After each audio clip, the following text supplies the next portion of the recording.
It's so hot outside, but my family still wants to eat every single night. So today I'm sharing 4 of my favorite recipes that I make for dinner when it's over 100 degrees outside. Hi, I'm Carrie with eatingonadime.com, where I'm obsessed with sharing family-friendly recipes. Now, our first recipe that I'm going to share with you is Hamburger Hash. You just need a skillet, and we cheat by using hash browns. My kids are obsessed with it. Before we head over to the stovetop, let's get our onion ready. You need a half an onion diced for this recipe. I'm using a yellow onion, which is my favorite for these one-pot meals. And of course, using our favorite knife. I have this linked in the description below. And I'm gonna be cheating, as always, and using our veggie chopper, also linked in the description below. So when I cut the onion on the halves, I always quarter it so one more time, and then I add it to the veggie chopper. So in case you haven't heard, we are doing 1 month or one pot recipes all month long. So if you love them as much as we do, make sure that you like and subscribe so you don't miss out. So look how simple it is, and we have beautifully chopped onions every single time. Head on over to your stovetop, and we're gonna heat a large skillet, or you can use a cast iron skillet over high heat, and add about 2 tablespoons of cooking oil. I'm using an olive oil, but you can use vegetable oil, canola oil, whatever you have on hand. Add in those beautifully diced onions and 1 pound ground beef. So I'm using lean based on my preference, but you can definitely use anything you prefer. Use a meat chopper or a sturdy spatula to break up that beef. I just got in this pink one and I'm obsessed with it, and it's my first time using it, so who's excited? It's so cute. It's pink and gold with a nice little gem on top, and of course I'm gonna link it for you in the description. The biggest mistake I see when browning ground beef is people just want to go in and start moving it around constantly, but it actually is easier if you let it sit and brown for a few minutes before you move it around. So try not to touch it for a couple minutes. So when you start seeing the edges get brown, then go in and break it up. See how it's a little brown on the skillet? That is actually good because it's going to add flavor to our hash. We're going to continue to cook it until all the beef is brown. If you try this recipe and you think it's bland, it's because you're skipping this step. Once it's nice and brown, add in 2 teaspoons minced garlic. I'm using pre-minced, but you can mince your own. If you mince your own, do about 2 cloves. We're just going to saute this for about 30 to 60 seconds until you can smell it. Add in about a half a cup of water. And use your spatula. I love this wooden spatula, it's great. And we're gonna just scrape all the brown bits off of the bottom of the pan. This is called deglazing the pan. If you've been following us, you're like, yeah, we know, we heard you talk about it. And we're gonna remind you every single time because this is a flavor booster. Season with 1 teaspoon of salt and then a half a teaspoon of black pepper. Add in a bag of diced hash brown potatoes. This is a 28-ounce bag, but you can add up to 32 ounce because I know they come in different sizes depending on your brand preference. Take your spatula and stir to combine all these ingredients. Turn the heat up while you're stirring to just get the overall heat up in the mixture. You can hear it sizzling, and that's great. Once the heat is nice and high, we're going to cover this and turn the heat down to low. We're essentially steaming these potatoes and cooking them. You want to let this cook for 10 to 12 minutes on low until those potatoes are tender. Now I'm going to come in and toss it every few minutes to make sure it's not sticking to the bottom. It's been 3 minutes, let's check. I'm just gonna give it a quick stir and make sure nothing is sticking to the bottom. So far, we are good here. If yours is sticking, add just a little bit of water. Cover it back up and continue to let it cook. It's been 12 minutes. You'll know that it's ready because the potatoes are nice and fork tender, and honestly, I just grab one and taste test it. Let's taste test it. Perfect. Quick tip, now in this recipe the potatoes are softer, they're more steamed. If you want them crunchier and a little more browned, turn your heat up and let it cook on high heat for just a few minutes, stirring it to brown them a bit. But I love them just like this. It's ready to enjoy. My favorite part. Now, what's great about this meal is you can add in, oops, almost burned my hand, friend. You can add in any veggies when you add in the potatoes, and it truly makes it a complete meal. Frozen broccoli, frozen peas, green beans, whatever you like, you could toss it right in. Now, when I make this at home, I just serve it with like a big salad because my family loves salad and it's an easy win. Time for my favorite part of the taste test.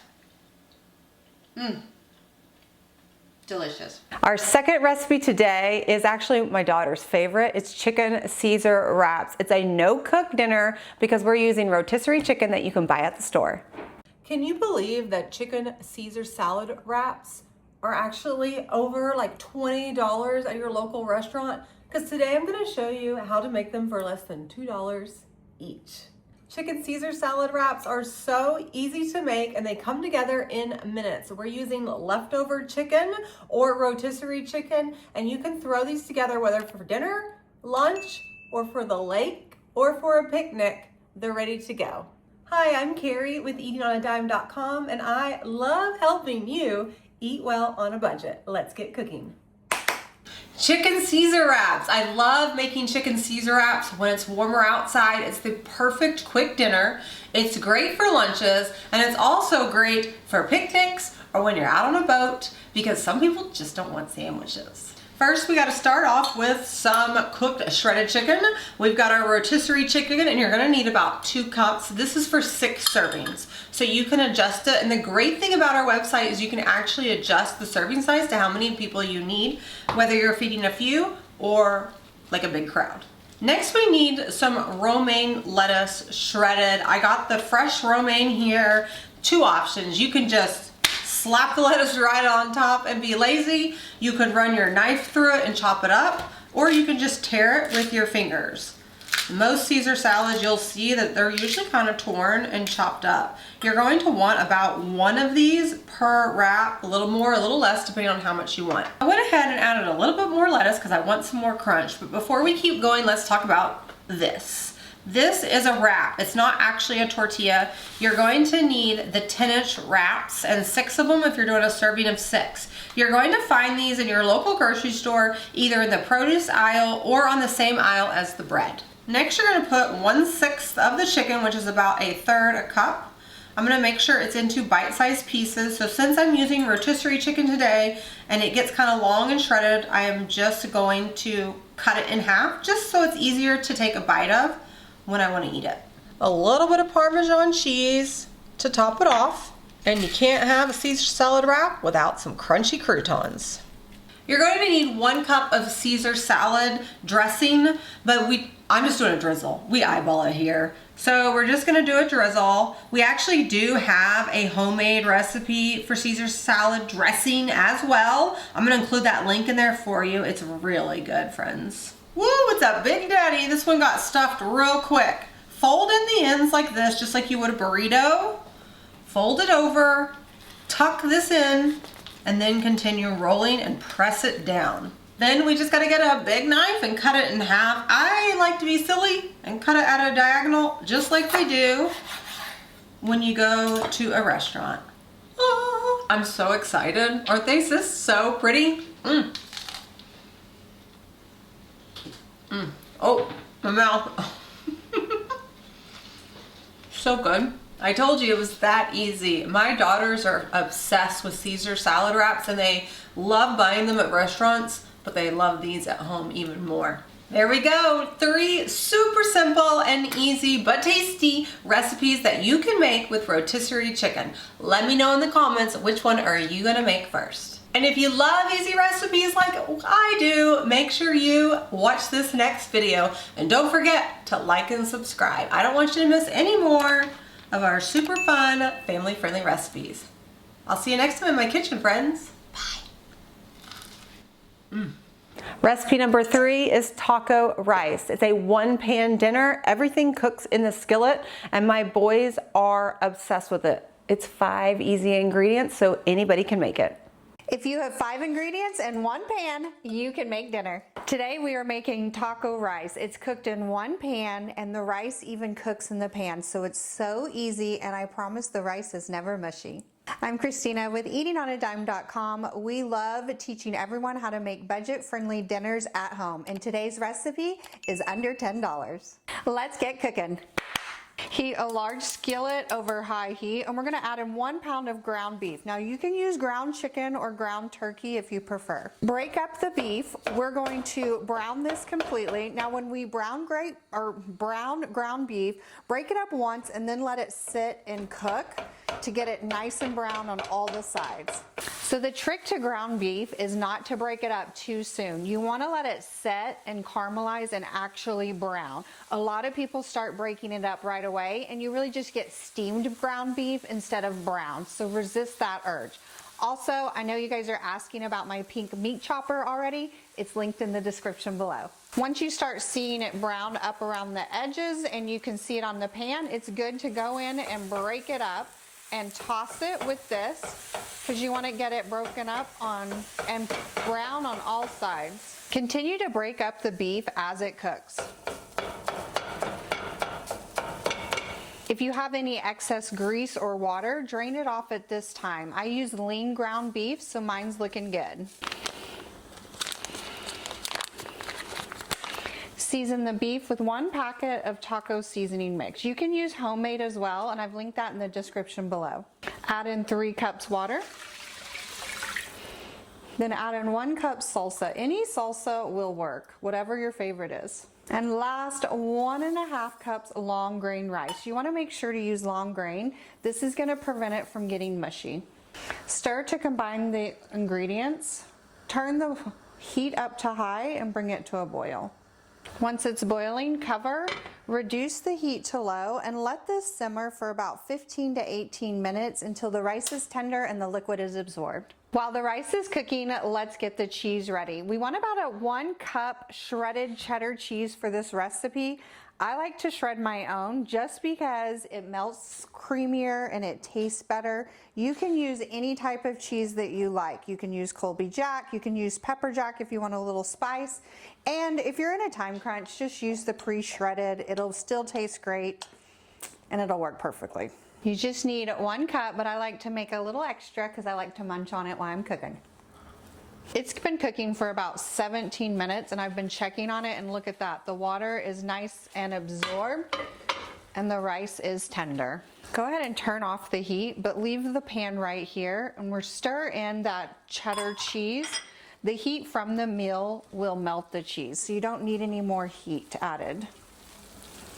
Just keep stirring until the cheese is completely melted, and then that's it. It's ready to serve. Then it's ready to serve. It's delicious served just like this, or you can put some of your favorite taco toppings on top. Today, I'm just adding a little bit of green onions.